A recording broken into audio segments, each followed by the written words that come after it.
Assalamualaikum warahmatullahi wabarakatuh. Salam sejahtera untuk kita semua. Kami dari kelompok 8 yang terdiri dari Nur Fadila Tamala, Lucia Oktania Sianturi, dan Anissa Permatasari ingin mempresentasikan mengenai materi kami, yaitu perbandingan masa pemerintahan Orde Lama, Orde Baru, dan Reformasi. Sistem pemerintahan Orde Lama.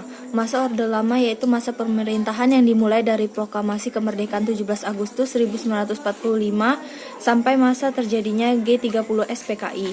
Orde Lama adalah istilah yang diciptakan oleh Orde Baru. Bung Karno sangat keberatan masa kepemimpinannya dinamai Orde Lama. Bung Karno lebih suka dinamai dengan Orde Revolusi. Tapi Bung Karno tidak berkutik ketika menjadi tahanan rumah atau tahanan pada masa pemerintahan militer Orde Baru di Wisma Yaso yang sekarang menjadi Museum TNI Satria Mandala di Jalan Gatot Subroto, Jakarta. Tokoh dari sistem pemerintahan Orde Lama yang dimiliki Indonesia ialah Bung Karno. Dengan segenap pemikiran, kepintaran, dan kecakapannya, Bung Karno perlahan memulai membangun badan untuk negara ini. Orde Lama berlangsung dari tahun 1945 hingga 1968. Dalam jangka waktu tersebut, Indonesia menggunakan pergantian sistem ekonomi liberal dan sistem ekonomi komando. Di saat menggunakan sistem ekonomi liberal, Indonesia menggunakan sistem pemerintahan parlementer. Presiden Soekarno kemudian digulingkan saat Indonesia menggunakan sistem ekonomi komando. Demokrasi terpimpin adalah sebuah demokrasi yang sempat ada di Indonesia, yang seluruh keputusan serta pemikirannya berpusat pada pemimpin saja. Negara berada dalam suasana transisional dari masyarakat terjajah atau Irlander menjadi masyarakat yang merdeka. Kondisi sosial ekonomi, sosial politik, sosial budaya, dan keamanan dalam negeri diliputi oleh kekacauan dan hampir bangkrut. Keadaan ekonomi keuangan pada masa Orde Baru amat buruk, antara lain disebabkan oleh yang pertama adalah inflasi yang sangat tinggi, disebabkan karena beredarnya lebih dari satu mata uang secara tidak terkendali. Yang kedua, adanya blokade ekonomi oleh Belanda sejak bulan November 1945 untuk menutup pintu perdagangan luar negeri Republik Indonesia. Yang ketiga, ada karena kas negara kosong. Dan yang keempat adalah eksploitasi besar-besaran di masa penjajahan. Sistem pemerintahan Orde Baru. Orde Baru adalah tatanan seluruh kehidupan rakyat, bangsa, dan negara Republik Indonesia yang diletakkan kepada kemurnian pelaksanaan Pancasila dan Undang-Undang Dasar 1945. Orde Baru merupakan suatu reaksi dan koreksi prinsipil terhadap praktek-praktek penyelewengan yang telah terjadi pada masa lampau, yang lazim disebut sebagai zaman Orde Lama. Pemerintahan Orde Baru dimulai sejak tahun 1966 sampai dengan 1998 dengan adanya Surat Perintah 11 Maret yang kemudian disalahartikan sebagai Surat Pemindahan Kekuasaan. Pada tanggal 27 Maret 1968, Soeharto diangkat sebagai presiden. Hal ini berdasarkan ketetapan MPRS nomor 44/MPRS/1968. Sampai hasil pemilu ditetapkan pada tanggal 10 Maret 1983. Beliau juga mendapat penghargaan sebagai Bapak Pembangunan Nasional. Pada 1968, MPR secara resmi melantik Soeharto untuk masa jabatan 5 tahun sebagai presiden, dan dia kemudian dilantik kembali secara bersambungan pada tahun 1973, 1978, 1983, 1988, 1993, dan 1998. Presiden Soeharto memulai Orde Baru dalam lingkungan kehidupan politik Indonesia dan secara dramatis mengubah kebijakan luar negeri dan dalam negeri dari jalan yang ditempuh oleh Soekarno pada penghabisan masa jabatannya. Salah satu kebijakan pertama yang diterapkannya yaitu mendaftarkan Indonesia untuk menjadi bagian dari PBB lagi. Indonesia pada tanggal 19 September 1966 mengumumkan bahwa Indonesia bermaksud untuk melanjutkan kerjasama dengan PBB dan melanjutkan partisipasi dalam kegiatan-kegiatan yang diselenggarakan oleh PBB, dan dibuat menjadi bagian PBB kembali pada tanggal 28 September 1966, tepat 16 tahun setelah Indonesia diterima pertama kalinya. Orde Baru memilih perbaikan dan perkembangan ekonomi sebagai tujuan utamanya dan menempuh kebijakannya melewati struktur administratif yang didominasi oleh para militer. Berakhirnya masa Orde Baru. Pada pertengahan 1997, Indonesia diserang krisis keuangan dan ekonomi Asia. Juga ditemani oleh kemarau terburuk dalam 50 tahun terakhir dan harga minyak, gas, dan komoditas ekspor lainnya yang semakin jatuh. Rupiah jatuh, inflasi meningkat tajam, dan perpindahan modal dipercepat. Para demonstran yang awal mulanya dipimpin para mahasiswa menanti pengunduran diri Presiden Soeharto. Di tengah gejolak kemarahan massa yang meluas, Soeharto mengundurkan diri pada 21 Mei 1998, 3 bulan setelah MPR melantiknya untuk masa bakti yang ke-7. Soeharto kemudian memilih sang wakil presiden, B.J. Habibie, untuk menjadi presiden ketiga negara Republik Indonesia. Adapun kelebihan serta kekurangan pada masa Orde Baru. Kelebihan pada masa Orde Baru, yang pertama, perkembangan GDP per kapita Indonesia yang pada tahun 1968 hanya sekitar 70 US dollar dan pada 1996 telah sampai semakin dari 1.565 US dollar. Selanjutnya, sukses dalam KB. Selanjutnya, sukses memerangi buta huruf. Selanjutnya, sukses swasembada pangan. Selanjutnya, pengangguran minimum. Selanjutnya, sukses dalam Repelita, yaitu rencana pembangunan 5 tahun. Selanjutnya, sukses gerakan harus berusaha bisa. Selanjutnya, sukses dalam keamanan dalam negeri. Selanjutnya, investor asing mau menanamkan modal di Indonesia. Dan yang terakhir, sukses menumbuhkan rasa nasionalisme dan cinta produk dalam negeri. Kekurangan pada masa Orde Baru. Yang pertama, semaraknya KKN atau korupsi, kolusi, dan nepotisme. Yang kedua, pembangunan Indonesia yang tidak merata dan timbulnya kesenjangan pembangunan di antara pusat dan kawasan. Serta beberapa diakibatkan juga karena kekayaan kawasan disedot ke pusat. Yang ketiga, munculnya rasa ketidakpuasan di sejumlah kawasan karena kesenjangan pembangunan. Yang keempat, kecemburuan selang penduduk setempat dengan para transmigran yang memperoleh tunjangan pemerintahan yang cukup besar pada tahun-tahun pertamanya. Yang kelima, bertambahnya kesenjangan sosial, yaitu perbedaan pendapat yang tidak merata untuk si kaya dan si miskin. Yang keenam, pelanggaran HAM kepada masyarakat non-pribumi, terutama masyarakat Tionghoa. Yang ketujuh, kritik dibungkam dan oposisi diharamkan. Yang ke-8, kebebasan pers sangat terbatas, diwarnai oleh banyak koran dan majalah yang dibredel. Yang ke-9, penggunaan kekerasan untuk membuat keamanan, diantaranya dengan program Petrus atau penembakan misterius.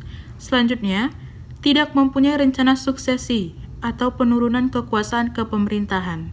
Selanjutnya, menurunnya kualitas birokrasi Indonesia yang terjangkit penyakit. Hal ini dikarenakan kekeliruan sangat fatal oleh Orde Baru karena tanpa birokrasi yang efektif, negara pasti hancur. Dan yang terakhir, menurunnya kualitas tentara karena level elit terlalu sibuk berpolitik sehingga kurang memperhatikan kesejahteraan para anak buahnya. Latar belakang lahirnya masa reformasi. Yang pertama, pemerintahan Orde Baru penuh dengan praktik korupsi, kolusi, dan nepotisme. Yang kedua, tidak ada pergantian presiden dalam rentang waktu yang cukup lama. Yang ketiga, terjadi krisis multidimensional. Yang keempat, adanya duifungsi ABRI. Yang kelima, tidak adanya kebebasan pers. Dan yang keenam, tidak adanya supremasi hukum yang jelas dan transparan. Selanjutnya, pada tanggal 21 Mei 1998, Soeharto mengundurkan diri dikarenakan desakan gelombang demonstran semakin luas, baik di Jawa maupun di luar Pulau Jawa. Huru-hara di mana-mana, aksi boikot, pembakaran gedung-gedung, dan kerusakan lain terus berlanjut. Target pertama dari para demonstran adalah turunnya Presiden Soeharto. Selanjutnya, presiden pada masa reformasi. Yang pertama ada B.J. Habibie yang menjabat pada tanggal 22 Mei 1998 sampai 19 Oktober 1999. Kabinetnya adalah Kabinet Reformasi Pembangunan yang terjadi pada masa pemerintahan B.J. Habibie. Yang pertama, merekapitulasi perbankan. Yang kedua, kebebasan pendirian partai politik. Yang ketiga, undang-undang demokratis keluar. Yang keempat, pemisahan TNI dan Polri. Yang kelima, pencabutan pemberedalan pers dan penyederhanaan permohonan SIUP. Yang keenam, banyak perusahaan bangkrut mengakibatkan PHK dan kemiskinan. Yang kedua, Abdurrahman Wahid yang menjabat pada tanggal 20 Oktober 1999 sampai 22 Juli 2001. Kabinetnya adalah Kabinet Persatuan Nasional. Yang terjadi pada masa itu, yang pertama, membentuk Dewan Ekonomi Nasional. Yang kedua, membubarkan Departemen Penerangan. Yang ketiga, diakuinya Konghucu sebagai agama. Yang keempat, menetapkan Imlek sebagai hari besar keagamaan. Yang kelima, adanya skandal Brunei Gate dan Bulog Gate. Yang keenam, memisahkan secara tegas antara polisi dari struktur militer. Selanjutnya yang ketiga ada Megawati Soekarno Putri yang menjabat pada tanggal 23 Juli 2001 sampai 19 Oktober 2004. Kabinetnya adalah Kabinet Gotong Royong. Yang terjadi pada saat itu, yang pertama, melakukan privatisasi bumi. Yang kedua, menjual saham Indosat untuk membayar hutang luar negeri. Yang ketiga, persiapan pemilihan umum, legislatif, dan eksekutif. Yang keempat, pembentukan KPK. Selanjutnya yang keempat, Susilo Bambang Yudhoyono yang menjabat pada tanggal 20 Oktober 2004 sampai 19 Oktober 2015. Presiden Susilo Bambang Yudhoyono adalah presiden pertama yang dipilih langsung oleh rakyat. Yang terjadi pada masa pemerintahan Presiden Susilo Bambang Yudhoyono di bidang ekonomi, yang pertama, utang negara berada dalam situasi yang jauh lebih aman. Yang kedua, adanya Badan Penyelenggaraan Jaminan Sosial atau BPJS untuk meringankan biaya pengobatan. Yang ketiga, kasus Bank Senturi. Selanjutnya di bidang politik, pembentukan kabinet bersatu. Yang kedua, menganut konsep trias politika. Yang ketiga, program otonomi daerah. Yang keempat, konflik cicak versus buaya. Yang kelima, penyelesaian konflik Aceh. Di bidang sosial budaya, terjadi bencana alam tsunami Aceh dan letusan Gunung Sinabung. Selanjutnya yang kelima, Joko Widodo yang menjabat pada tanggal 20 Oktober 2014 hingga sekarang. Yang terjadi pada masa pemerintahan Presiden Joko Widodo di bidang ekonomi, yang pertama, rata-rata inflasi dalam 5 tahun hanya bergerak di level 2,3% sampai 3,3%. Yang kedua, angka kemiskinan turun ke level terendah sepanjang masa. Yang ketiga, menciptakan pertumbuhan ekonomi yang inklusif. Selanjutnya di bidang sosial budaya, adanya Kartu Indonesia Sehat dan Kartu Indonesia Pintar. Di bidang politik dan hukum, yang pertama, mengeksekusi tahanan narkoba. Yang kedua, konflik pengangkatan Kapolri Budi Gunawan. Yang ketiga, konflik pimpinan KPK. Perbedaan sistem pemerintahan Orde Lama, Orde Baru, dan reformasi. Pada masa pemerintahan Orde Lama, kebijakan pada pemerintah berorientasi pada publik, semua proyeknya diserahkan kepada pemerintah, bersifat sentralistik, demokrasi terpimpin, dan sekularisme. Pada masa pemerintahan Orde Baru, kebijakan masih pada pemerintah, namun sektor ekonomi sudah diserahkan kepada swasta atau asing. Fokus pada pembangunan ekonomi, sentralistik, demokrasi Pancasila, dan kapitalisme. Soeharto dan Orde Baru tidak bisa dipisahkan. Sebab Soeharto melahirkan Orde Baru dan Orde Baru merupakan sistem kekuasaan yang menopang pemerintahan Soeharto selama lebih dari 3 dekade. Kemudian ada pada masa reformasi, pemerintah tidak punya kebijakan karena pemerintah menuruti alur partai politik di DPR. Pemerintahan lemah dan muncul juga otonomi daerah yang kebablasan. Demokrasinya bersifat liberal, tidak jelas apa orientasinya dan mau dibawa kemana bangsa ini. Perbandingan keadaan ekonomi pada masa pemerintahan Orde Lama, Orde Baru, dan reformasi. Pada masa Orde Lama, program pinjaman nasional dilaksanakan oleh Menteri Keuangan IR Surahman dengan persetujuan BPKNIP dilakukan pada bulan Juli 1946. Upaya untuk menebus blokade dengan diplomasi beras ke India, mengadakan kontrak dengan perusahaan swasta Amerika, dan juga menembus blokade Belanda di Sumatera dengan tujuan ke Singapura dan Malaysia. Konferensi ekonomi dilaksanakan pada Februari 1946 dengan tujuan untuk memperoleh kesepakatan yang bulat dalam menanggulangi masalah-masalah ekonomi yang mendesak. Pembentukan Planning Board atau Badan Perancang Ekonomi pada tanggal 19 Januari 1947 dan juga melakukan rekonstruksi dan rasionalisasi Angkatan Perang pada tahun 1948. Kemudian mengalihkan tenaga bekas Angkatan Perang ke bidang-bidang yang lebih produktif. Casimo Plan yang intinya adalah mengenai usaha swasembada pangan dengan beberapa petunjuk pelaksanaan yang praktis. Dengan swasembada pangan ini diharapkan perekonomian akan membaik. Kemudian ada keadaan ekonomi pada masa Orde Baru. Pada masa Orde Baru, pemerintahan menjalankan kebijakan yang tidak mengalami perubahan terlalu signifikan selama 32 tahun. Dikarenakan pada masa itu pemerintah sukses menghadirkan suatu stabilitas politik sehingga mendukung terjadinya stabilitas ekonomi. Karena hal itulah maka pemerintah jarang sekali melakukan perubahan-perubahan kebijakan terutama dalam hal anggaran negara. Pada masa pemerintahan Orde Baru, kebijakan ekonominya kemudian berorientasi kepada pertumbuhan ekonomi. Kebijakan ekonomi tersebut didukung oleh kestabilan politik yang dijalankan oleh pemerintah. Hal tersebut dituangkan ke dalam jargon yaitu kebijakan ekonomi yang disebut dengan trilogi pembangunan, di mana ada 3 yaitu stabilitas politik, pertumbuhan ekonomi yang stabil, dan pemerataan pembangunan. Hal ini berhasil karena selama lebih dari 30 tahun pemerintah mengalami stabilitas politik sehingga menunjang stabilitas ekonomi. Kebijakan-kebijakan ekonomi pada masa itu dituangkan pada rencana anggaran pendapatan dan belanja negara yang pada akhirnya selalu disetujui oleh DPR untuk disahkan menjadi APBN. Ekonomi pada masa reformasi. Pada masa B.J. Habibie, terjadi masa krisis ekonomi, ditandai dengan tumbangnya pemerintahan Orde Baru, kemudian disusul dengan era reformasi yang dimulai oleh pemerintahan Presiden Habibie.